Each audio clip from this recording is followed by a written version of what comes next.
Today we're going to make a maple pound cake that is flavored with maple syrup inside and also a maple glaze on the top.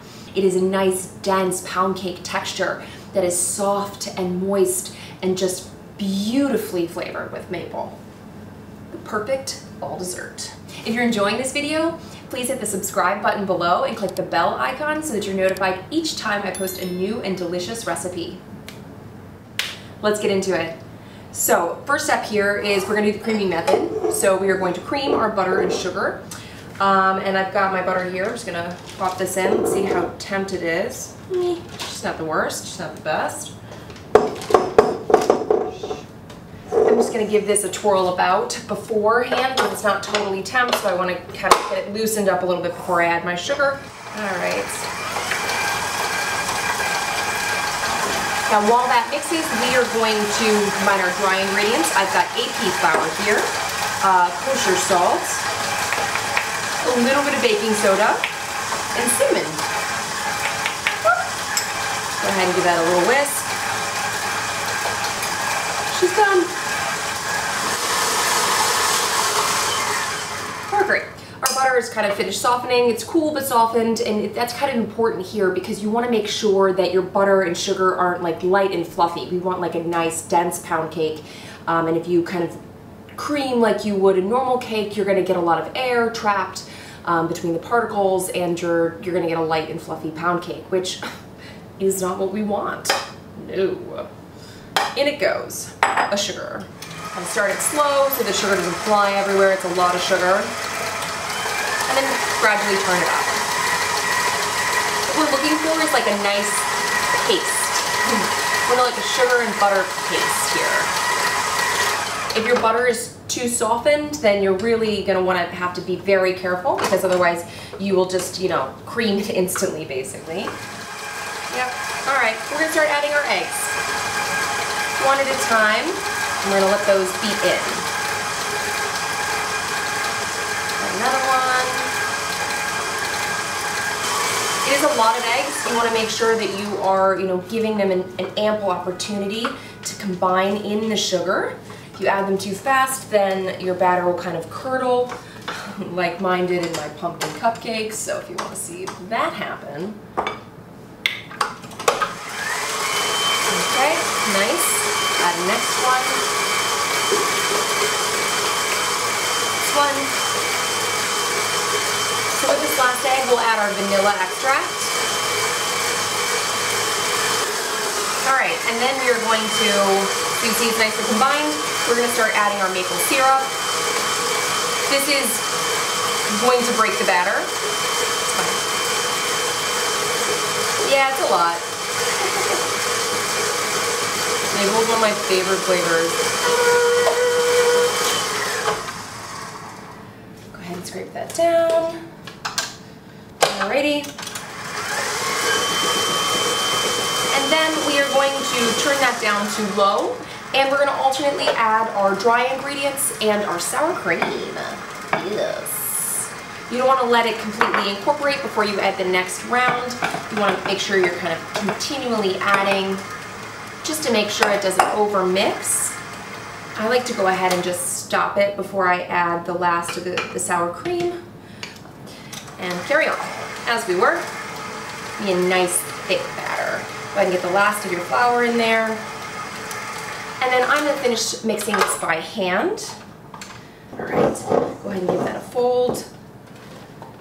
Alright, so now we've folded our batter. It's luscious, and we've forgotten, well, we haven't, I forgot to prep our pan. So we're going to do that right now. I did, however, remember to preheat our oven to 325, so go me. Alright, so I've got a little bit of flour, and I'm going to grab a piece of parchment paper. You know, I like to do this on parchment so that it doesn't get everywhere and cleanup is easy. Now you can butter your pan. I'm going to spray it. I just find it easier to get all those nooks and crannies, but you should do whatever you want. Butter does make me add a nice flavor, but ain't got time. You know, with these decorative molds that I like to flour my pan. I don't like to leave the cracks up to chance. So I'm just going to go ahead and put a generous amount of flour in there, And I'm going to kind of tap as I swirl, getting all of those cracks.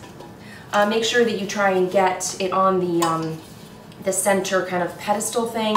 If you need to kind of tap it out and then go back and do that, you can. This towel is for my neighbor. You do not need to do this. And now you see that we have a very generously coated pan, and that's gonna be hideous. And we don't make hideous here. So we're gonna tap this out. 1, 2, 3. Ooh, yes. I'm sorry. She perfection. So anyways, you can keep this as bench flour if you'd like, you know, for breads and pastries or whatever. But this makes it nice and easy to clean up. And now we are going to pour our batter or spoon it into our pre-done pan here, which you are gonna do before you make your batter, but I don't know where my brain was this morning. So just go ahead and try and get it kind of all of the spots approximately, you know, it's not like, don't stress over it, you can move it. Okay, get yourself an offset or a spoon, and you can do, you know, just kind of spread it out, just make it nice and even. So just go ahead and kind of even it out a little bit. It'll even as it bakes, but not like, it's not gonna like redistribute your batter for you. Okay, she's done. And by that I mean she's ready to bake. So we are ready to put this in our preheated oven, 325 convection, or regular. Don't bump up the temperature if you don't have convection. And this is probably gonna bake like a solid 90 minutes. But I am gonna check after 45 because I like to keep a sharp eye out on my cakes. No dry cakes here. And off we go. And we're out. Yes. She baked about 1 hour and 20 minutes, and until I just inserted a cake tester into the center and it came out clean. At about 1 hour, it was like a little wetness, so you know, anywhere between 1 hour and 10 to 1 hour and 20 is probably your happy spot.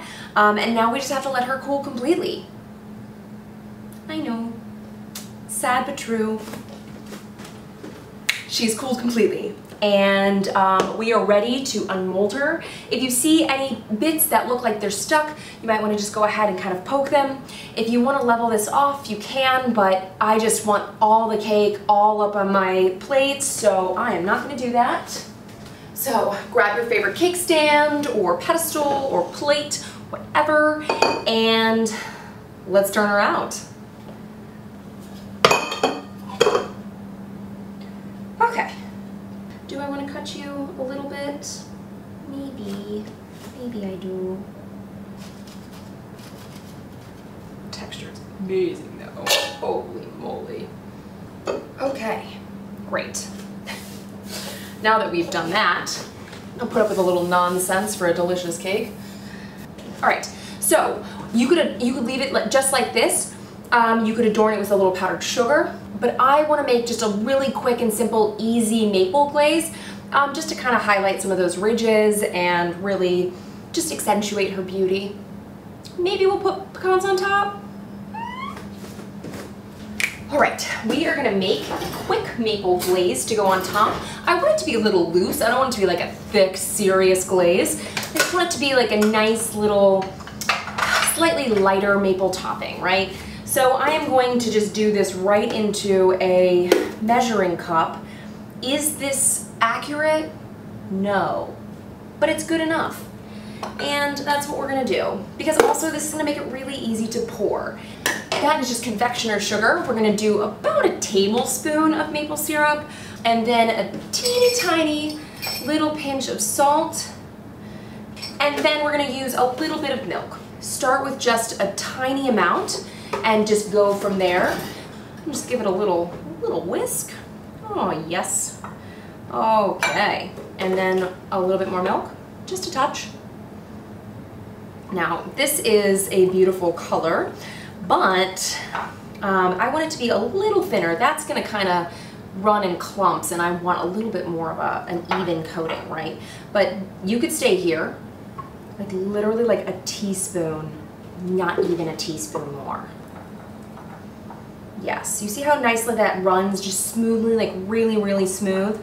And it does stay on top of this a little bit before it melts it in, but not a lot. Just give it a little taste. Ooh, yum. Now it's not a lot of glaze, and I don't want a lot of glaze, but I do want it to kind of, you know, I just want a nice,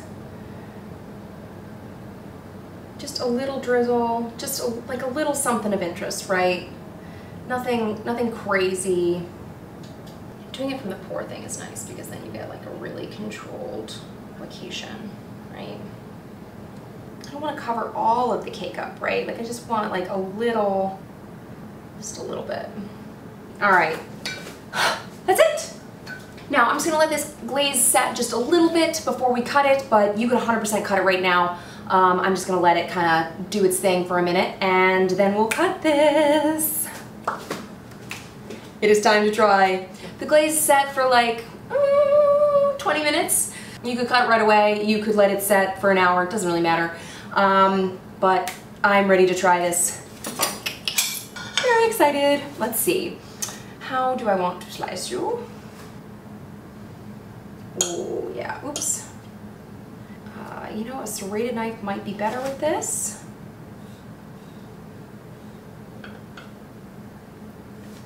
Check that out. Do you see this? That nice tight crumb that's in there? The perfect texture. Yes. Oh yeah, look at this. Wow, that's okay, that was a generous piece that I just sliced off. Really generous. Anyways, oh, this texture is beautiful. Okay. Now, if you want to serve this with some whipped cream or a little sauce, any berries or caramel sauce would be amazing. You could definitely do that, but it is also amazing on its own. Apple compote. Yeah, that's where it's at. Mmm. Wow. It's soft and tender and moist and tastes perfectly of maple. Even when you don't get the glaze, just the cake itself is just like, beautiful. Beautiful.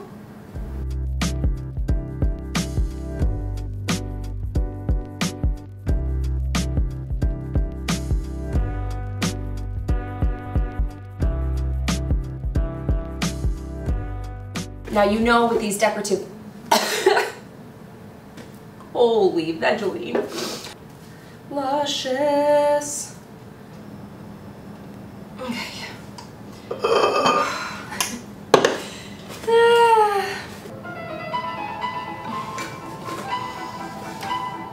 It's noon.